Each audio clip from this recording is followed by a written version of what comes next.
Friends, today's NRI Summit program from Los Angeles brought to you commercial free by listeners like you.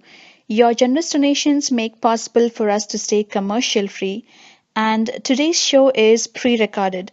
If you have a question for the guest, please send an email to nrisummit@gmail.com. We will follow up with the guest and find the answer for you. Thank you for your support. Friends, this is Srihari, your host for today's show. We have an important show to discuss today. It is about the current conflict in Gaza. There are several lives lost, especially those are of innocents, children and women also. So we want to discuss about this one. To discuss this, we have two guests today. The first one is Diana Buttu.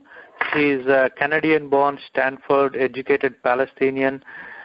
She's a lawyer specializing in negotiations, international law, and international human rights law. She's also a frequent commentator on many of the mainstream that on the Middle Eastern politics. Early in her career, Buttu worked as a negotiator on the Israeli-Palestinian negotiations, serving as the only female negotiator during her 5-year tenure. She was a fellow at Harvard Kennedy School of Government and Harvard Law School. She also held a fellowship at Stanford Center for Conflict Resolution and Negotiation.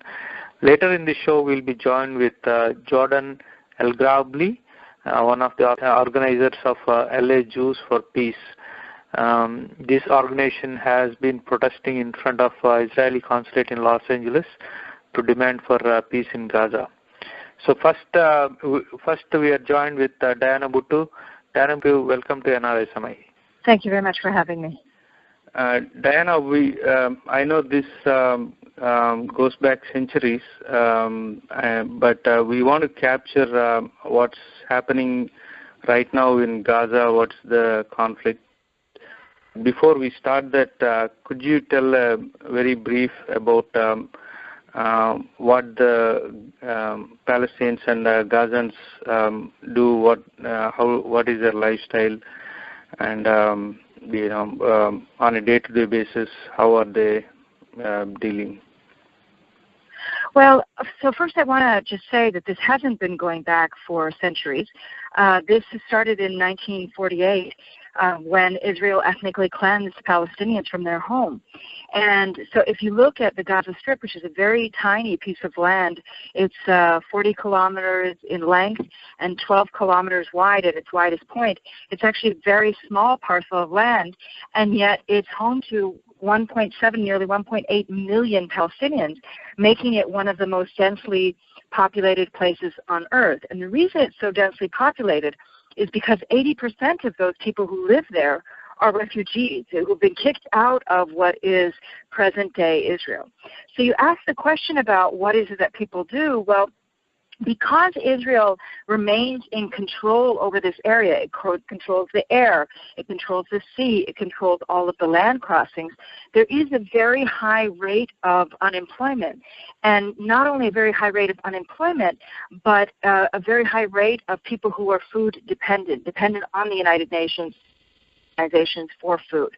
But if you look back in terms of what Gaza and its economy was all about, we had everything from a robust agricultural sector. In fact, many that were around the world were Palestinian oranges, to having a very lively fishing sector, which there was obviously is on the coast of the Mediterranean. To also having all types and all sorts of professionals.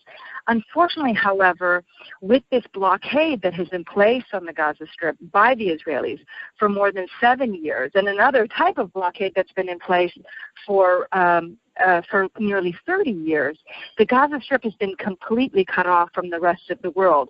And they've transformed this population from being a very lively, very self-sustaining, very vibrant community into one that is dependent upon the United Nations and upon other foreign governments in order to assist them.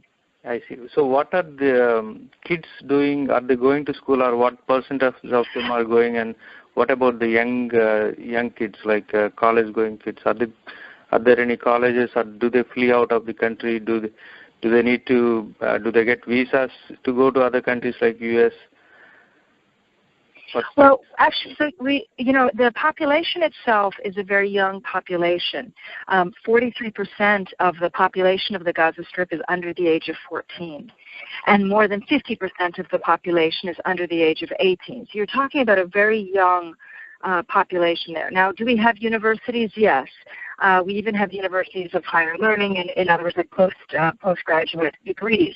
The big problem is, however, that because Israel maintains this blockade over the Gaza Strip, the ability to be able to do anything beyond just going to school is quite limited. And so there are people who manage to go out and get educated elsewhere.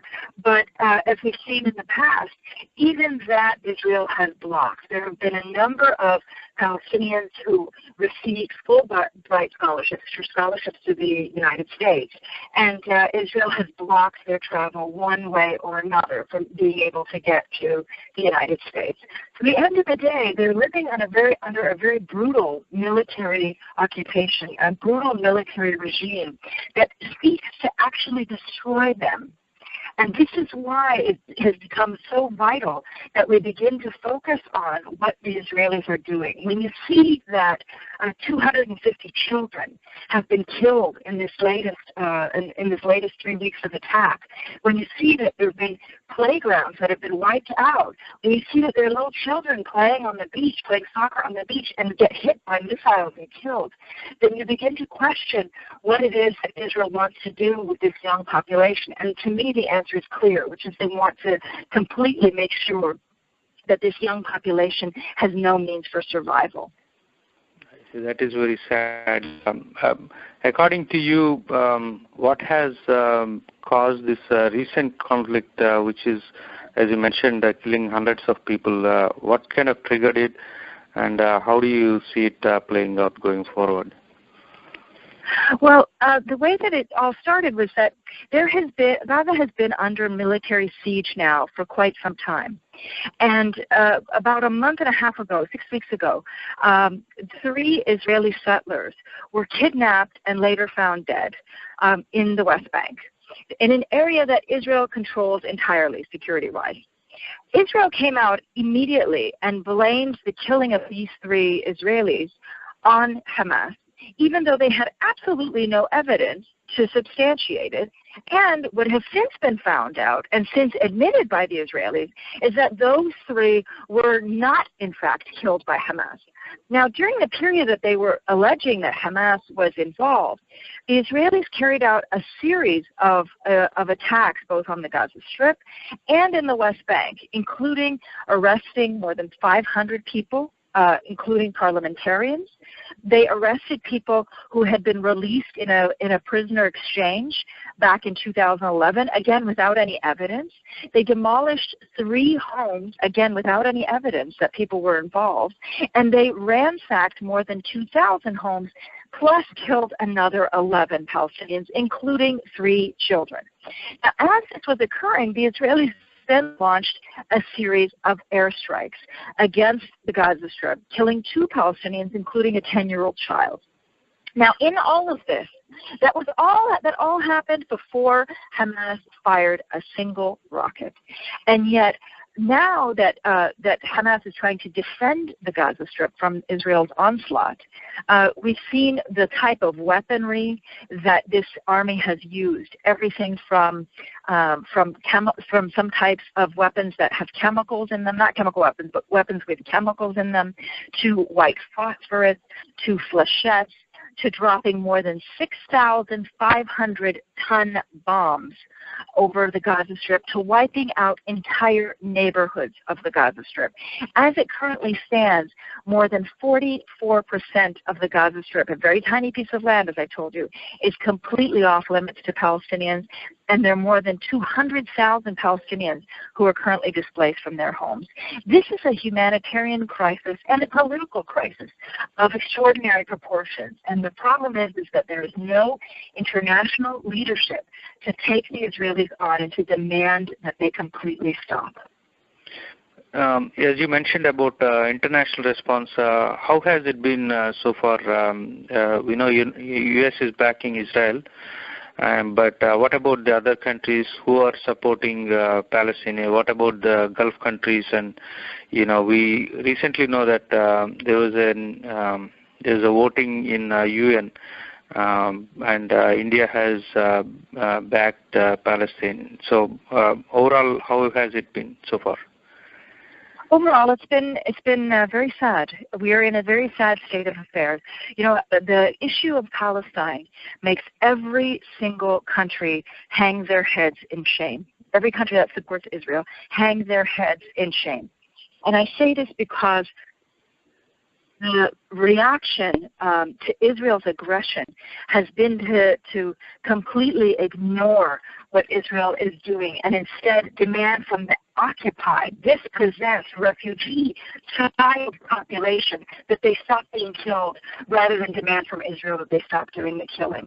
The international community has been unable and ineffective at even passing a basic resolution demanding that Israel stop its actions. This is a country that has bombed UN facilities, including 3 UN schools. It has bombed hospitals. It has bombed mosques. It has bombed public spaces. You name it, it has done it. And we're in a sad, sad state of affairs when we see that the international community is unable to put a stop to this.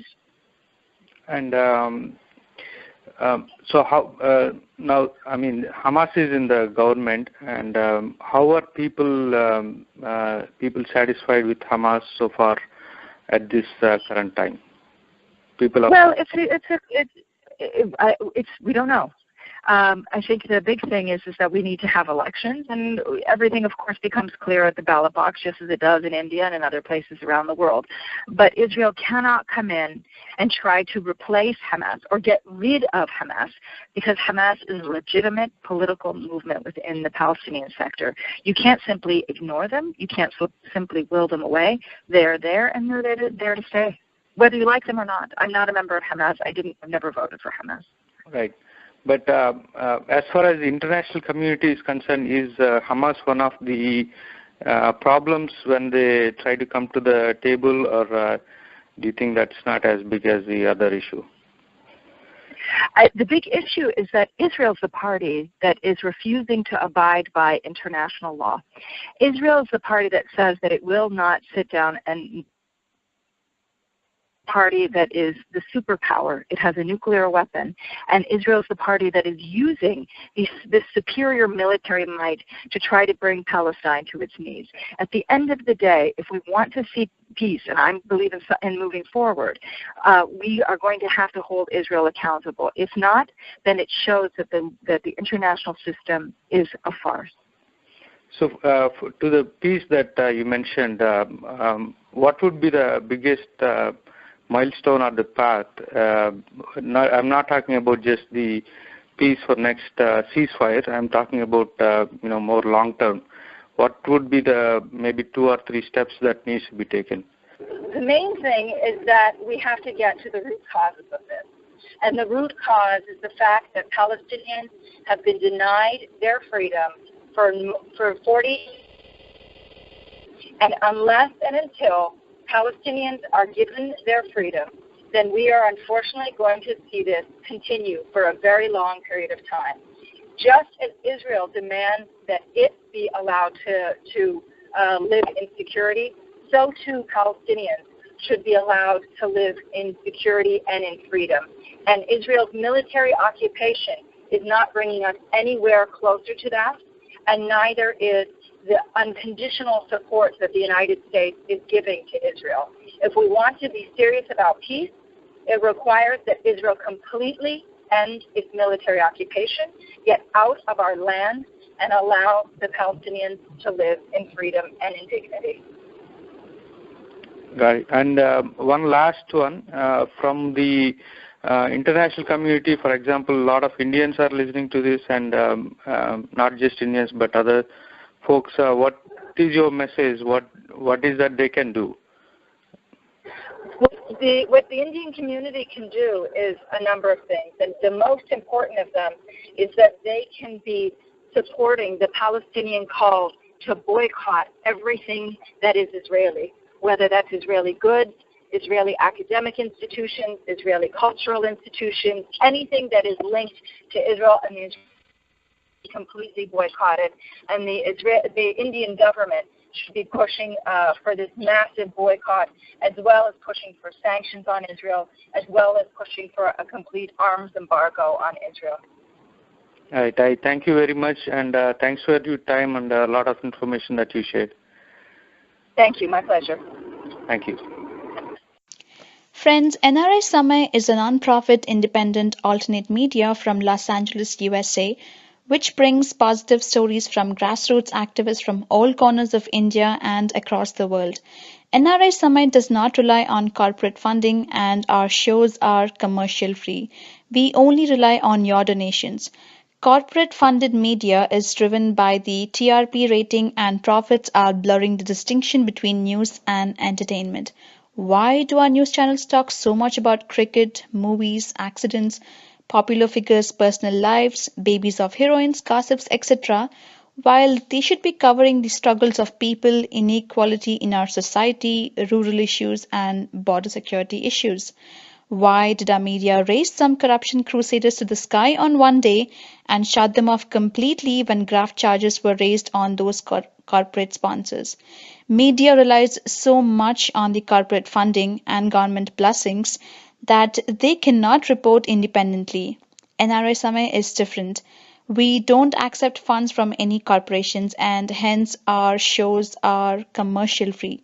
We completely rely on donations from you. Please consider donating to NRI Samay, and please go to nrisamay.com and donate generously.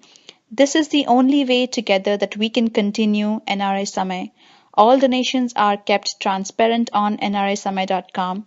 And if you have any questions, please write to nrisamay@gmail.com. You heard from Diana Buttu, and we're going to talk with Jordan Elgrably. And he's from Los Angeles. He's one of the organizers at LA Jews for Peace. So we are going to try to get a different perspective, the problem in the Gaza area. Jordan, welcome to NRI Samay. Thank you for having me on. Excellent. I recently heard that you guys did a protest in front of the Israeli embassy in Los Angeles last week. Could you tell me more about it, why you guys did the protest? I am one of the organizers with a group called LA Jews for Peace, which has been around since 2006. It was formed in opposition to the Israeli bombardment of Lebanon in those days. And we work with a lot of other groups in LA County, such as Muslims for Progressive Values, Muslim Public Affairs Council. Basically, we're kind of we work in a coalition. So we planned a demonstration in front of the Israeli embassy last Friday to call for an immediate ceasefire and also to end the blockade of Gaza. Gazans now are saying we have nothing to lose, and we might as well, go for broke and try to get an end to this blockade, right? Yeah. Some people call it a siege. Some of my friends were the ones who started Free Gaza, the flotilla movement a few years ago, because Gaza has been, like a large prison because there's no airport. They don't have access to the Mediterranean, so they can't really go fishing beyond 2 or 3 miles out, and obviously the borders are closed. So the economy is choked off because, of course, the Israeli and U.S. governments dislike the fact that Hamas won the elections back in 2006.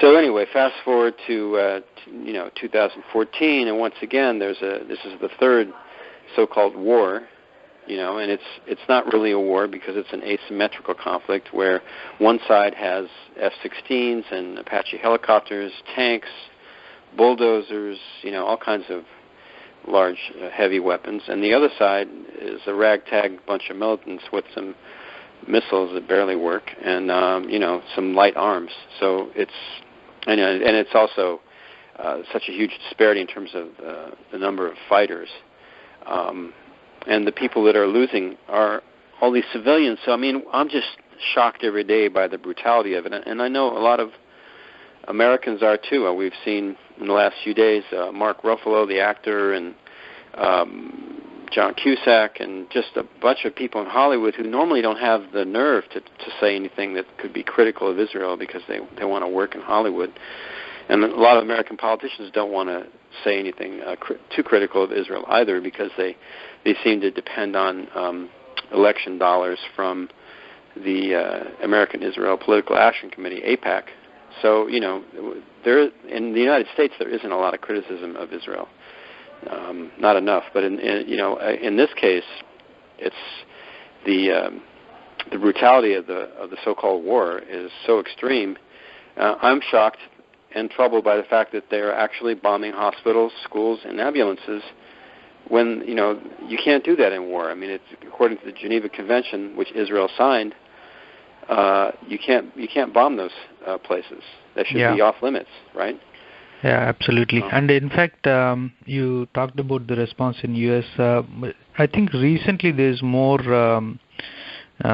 people speaking out. I heard from Rabbi Henry Sigman and a few others recently, especially even in the Jewish community. They are saying they're asking Israel to stop this. Yes. Well, we saw the same thing happen in 2008, 2009 when they were attacking Gaza. We saw leaders of Jewish communities in Montreal, Casablanca, and London. They were outraged as well, and they asked the Israeli government to stop. And I think that helped. It definitely ended the bombardment sooner. This time it seems that Netanyahu is determined to continue this as long as he can and kill as many people as he can. Ostensibly the goal is to find all of the tunnels, But let's go back to how this whole thing started. Supposedly, Hamas was the first one to fire rockets at Israel, and started this whole thing. And we know now that that's not what happened. And, so you're talking about the 3 people that got kidnapped? Is that the starting right, point? Well, right. So, but it started when the 3 Israeli teenagers were kidnapped, and then the Israeli Shin Bet Secret Service, sort of like the FBI, I guess, but they deal with the Palestinians. Yeah. The Shin Bet with the IDF, they basically said, we're going to take over this case, but they knew within a few days that the teenagers were actually dead, but they made their parents believe that they were actually looking for them. And that gave them an opportunity to go, to run roughshod and go and arrest hundreds of people. And, they started all this trouble because Netanyahu, of course, just hated this unity government between Hamas and the Palestinian Authority. But if you say you want to have democracy, then you have to let people vote, and if the elections are fair, then you have to accept the results. I mean, that was true in Egypt. Maybe we didn't like the Muslim Brotherhood's candidate Morsi, and but and he tried to take more power than he probably should have. But nevertheless, he was fairly elected, and we saw that the Egyptian military decided, nope, we're going to take it back. So how come the United States and Israel talk about democracy on one side of their mouth, and on the other side act like a brutal dictatorship acts? So the 3 teens, are we clear at this point who kidnapped or whether the Hamas kidnapped or not? No, Hamas was not involved. That much is certain. They were not involved. They didn't authorize it. Until I see an actual investigation and a trial, I personally don't want to believe much of what's out there. Yeah. It said that there are these 2 brothers from Hebron who were had been involved with Hamas, and they're doing things on their own. But who are they? Where are they? It's really unclear. What is clear is that this war has to stop, because so many people are being killed and injured. I mean, there are thousands of wounded people, and since they bombed the power plant on Tuesday, they don't have access to the services that they need. I mean, it's shocking. It's shocking how a so-called democracy like Israel can behave the way it's behaving. Yeah. So, from your perspective, do you think the two-state solution is possible, or whether do you think what do you think should happen, maybe for a long-term peace in the region? Well, I think what we have to do is treat this in the same way that we treated the civil rights movement in the United States and the anti-apartheid movement in South Africa. We should all insist that it should be one person, one vote, and everyone has the same rights.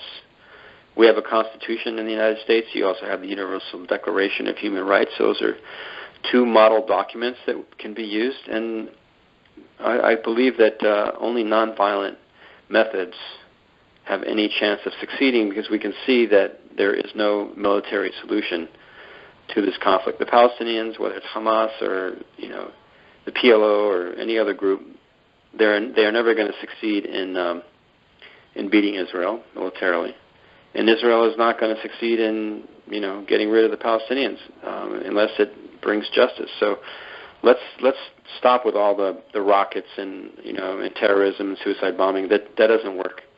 The world is paying attention to this issue. I think what we all have to do is work with this boycott, divestment, sanctions movement, the BDS movement, and just instead of telling them 2 states, 1 state, I personally think that 2 states is impossible. It's too late. I think 1 state for everyone together is the most practical way, but people may not be ready for that. So rather than outside forces dictating what they should do, we should simply try to support the Palestinians in their drive to get equal rights, to get equal treatment, to get equal services, to be free of the occupation, to be free of assassination by drones. If that changes, then then maybe there could be a 2-state solution or a 1-state solution or whatever. Yeah, absolutely. And other thing you mentioned that you are doing a protest, and you said you are doing a protest tomorrow too, right? And but I also read that there were some threatening calls. You want to tell us what it is? Yeah, there was a right-wing Israeli who called and insulted the organizers of the protest, saying that we were collaborators with the enemy and that we should all be killed, that Hitler should come back and stuff us back in the ovens. I mean, it was really an obscene and ignorant phone call. But it was. I got the guy's phone number and I called him back and I wanted to find out who he was and what he was talking about, and I let him basically just talk for almost 10 minutes. And you put it on the record? Yeah, I have it on the record. Yeah. But he incriminated himself. So we're not worried about that. I know there is a lot of violence in Israel right now. A lot of Israelis have been attacking the liberal Israelis who've been protesting the war. That's inside there's Israel. A definite inside Israel. There's definitely a drift to the right. There's the peace movement. It seems like it's dead, but there are people there who are against what's going on. It's just that they're being attacked, and I think if the organized Jewish community knows that we're organizing a protest in front of the Israeli embassy, then they'll send out their people to oppose us. They didn't do that last week. Last Friday, we were basically left alone. The police were there, and we were able to do our protest peacefully.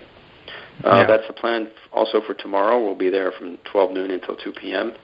So there are more protests going on across U.S. too, right? Especially in both on the Jewish community and also the Palestinian supporters outside of Israel. Do you think all these will add up and the Israel government will notice? Or? They notice, but it's kind of like the auto companies who sometimes they make defective cars, defective parts, and then they have the risk assessment department to decide whether they should fix it right away, or they decide, no, well, we can afford to have a few deaths and a few lawsuits. It's going to be cheaper to do that than to recall all these cars.